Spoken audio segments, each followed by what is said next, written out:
Isa sa mga dapat mong paghandaan sa pagbisita sa Galera ay ang iyong matutuluyan. Kaya samahan nyo kaming libutin ang iba't ibang resorts dito.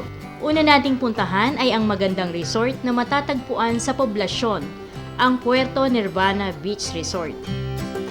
Masasabi mo talagang nahanap mo na sa Nirvana ang iyong bakasyon. Puerto Nirvana kasi, number one, siya lang ang resort na tabi ng dagat and tabi ng highway. Nasa gitna siya ng Puerto Galera. So, accessible siya sa lahat ng pupuntahan. Second is food. We continuously invent and search para yung aming food ay continuously improve yung kanyang lasa at saka yung mga material na ginagamit namin. And one thing that we are inaano namin lagi dito is we are promoting yung mga local agricultural product dito sa Oriental Mindoro. And besides, yung aming dagat is safe because kahit maglakad ka ng 100 meter, hindi siya malalim. Especially pag mga during rainy season or yung tagbagyo, napakaserene ng lugar because our place is the storm shelter. So dito pag bagyo, hindi mo mararamdaman ang bagyo. At pag summer naman na napakainit, napakasarap naman ng sea breeze. Maaliwala siya. Hindi mo mararamdaman yung alinsangan ng panahon. So yun yung difference ng Puerto Nirvana with other resort. Ang ating next stop ay ang Hollywood Palm Beach Resort sa San Isidro. Napapaligiran ng palm trees ang sosyal na resort na ito. Noong panahon yon ay nagbakasyon kami rito sa Puerto Galera kasama ko yung mga kaibigan ko. Noong panahon yon, wala halos matirahan dito. So tinanong ko kay Dr. Rauyet, Doktora, meron bang binibenta mga property rito? Sabi niya, Kuya, meron. Yan, kapitbahay ko. So the following day, nagpunta ko sa may-ari at meron akong 50,000 in my pocket. So binigay ko lang yung 48,000 para may pamasahe puntang Manila.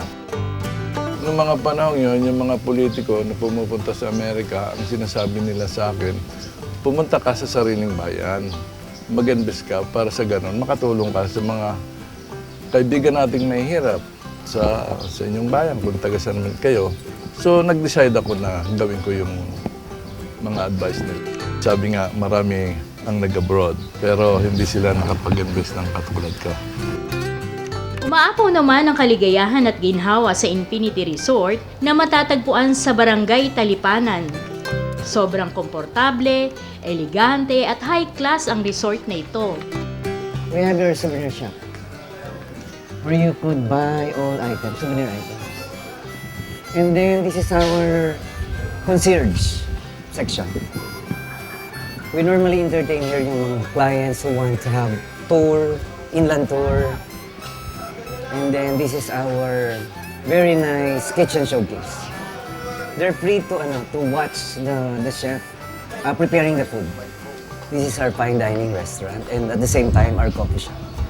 That's why they call this resort Infinity of Wonders. Infinity of Wonders. As you could see, ma'am, tingnan mo, it's endless. That's the infinity pool. And there is the estuary bar. So meaning it's between sea and yung mountains natin. We have an outdoor jacuzzi right there.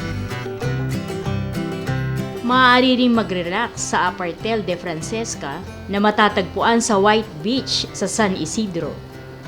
Isa pa sa maaaring pagpilian, ang Summer Connection Beach Resort na matatagpuan rin sa San Isidro.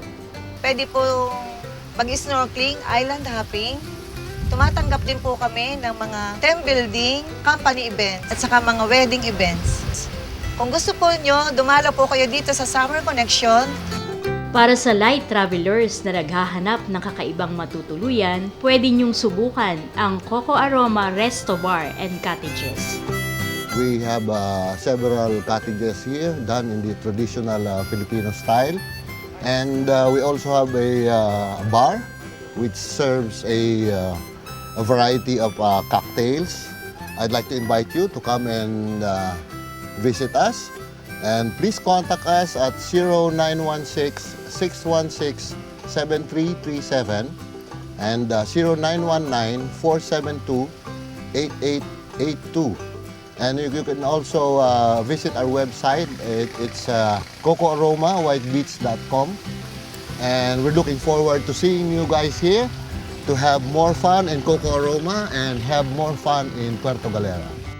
Ano man ang iyong piliin sa mga resort na ating napuntahan, ay tiyak na magiging memorable ang iyong stay dito sa Galera at tiyak na pasok ang inyong budget.